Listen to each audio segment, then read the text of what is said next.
Imagine a place where tens of thousands gather to watch wild beasts clash with men, prisoners face gruesome deaths, and gladiators fight for glory, all under the roar of a Roman crowd. This was a colosseum. But what was it really like to sit in those stone seats? To be a Roman spectator, watching blood spill on sand? Today, we're diving into the gritty, fascinating world of entertainment in ancient Rome. It's early morning in Rome, nearly 2,000 years ago. The streets buzz with excitement. You've got your ticket, a small clay shard etched with a number. It tells you where to sit. The Colosseum towers above you, nearly 160 feet tall, and holding over 50,000 spectators. It's free to enter, thanks to the emperor. After all, paying them at circenses, bread and circuses, keeps the people happy. As you pass through one of the 80 arched entrances, you're hit with noise, smells, and heat. Vendors shout, selling figs, honey cakes, and watered wine. Inside, the crowd is already forming waves of white tunics and togas. Your seat depends on your status. Senators sit up front. Equites, the knights, are just behind. You're a regular citizen. Further up, women and slaves? They are way at the top in the blazing sun. Even here, the rules of Roman hierarchy are crystal clear. The Colosseum isn't just about entertainment. It's a stage for Roman society to display itself. A trumpet blaze. The emperor enters to thunderous applause. You rise, as tradition demands. The games start with animal hunts, nations. Exotic creatures from every corner of the empire are released. Lions, leopards, even rhinos. Hunters, called bestiarii, stalk them with spears. Sometimes animals fight each other. Sometimes they are set loose on condemned criminals who have no weapons at all. The crowd roars, not in horror, but in delight. As the sun climbs high, the games take a darker turn. It's time for public executions. Prisoners reenact myths with deadly endings, like Icarus falling from the sky, only to be burned alive. Or Prometheus, tied down as a vulture tears into him. No actor, just punishment turned theater. This is justice, Roman style. Then comes a moment everyone's waited for, the gladiators. Heavily armored murmillos square off against nimble retiarii, armed only with a net and trident. Each match is choreographed chaos, brutal, but skillful. Sometimes a fighter falls.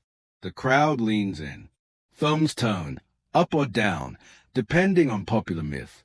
The emperor might spare him, or not, but not all matches end in death. Gladiators are expensive. Many are trained professionals, stars of the arena. The atmosphere is electric. Drums beat, chants rise. You sip watered wine, shout your favorite's name, maybe wear his symbol, like a football jersey of the ancient world. Blood spatters the sand, and the sun beats down. But you don't leave.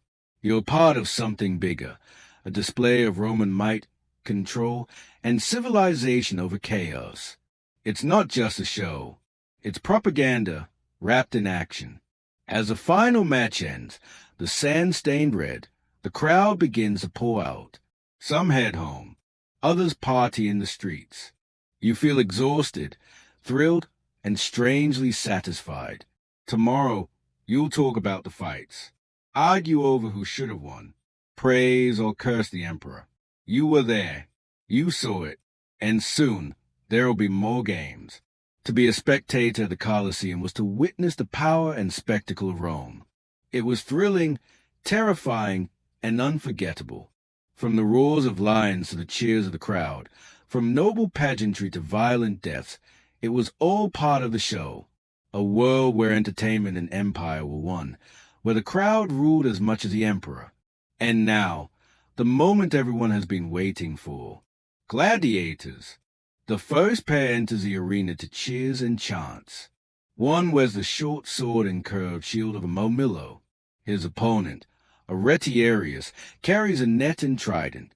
They circle each other under the eyes of 50,000 spectators. Every blow, every feint, every stumble is met with gasps and applause. You can feel Gaius tremble beside you. He is both horrified and fascinated. The Retiarius throws his net. It misses. The Murmillo charges and trips on a discarded piece of armor. The crowd howls. Then, the Murmillo recovers and slashes across his opponent's leg. The Retiarius stumbles, bleeding. The Murmillo raises his blade. Then he pauses. All eyes turn to the Emperor. The crowd raises their thumbs. Some up, some down. But contrary to modern myth, the thumb gesture is not clue-cut. A turned thumb might mean death or mercy. The Emperor decides. He lowers his hand. Mercy. The wounded Retiarius is spayed, taken off to recover. The victor salutes and exits to wild applause. More pairs enter. Some fights are quick. Others are prolonged, tactical. One man is killed. His body is dragged away like an actor leaving the stage. But the most anticipated match is still to come. A champion named Marcus Volso, undefeated in 9 bouts, steps into the arena. The crowd erupts into chant. Volso! Volso! His opponent is new, a foreigner, tall and pale, clad in dark armor. The match is fierce, brutal, and fast. Blood spills. Volso falters, and for the first time in his career, he falls. The crowd gasps. The Emperor rises. But Volso, ever the showman, raises his hand weakly, saluting the Emperor with dignity even in defeat. A moment of silence. Then a gesture. Volso is spared. The crowd roars, the energy palpable. Thanks for watching. If you enjoyed this journey into ancient Rome, like, subscribe, and let us know. Would you have gone to the games?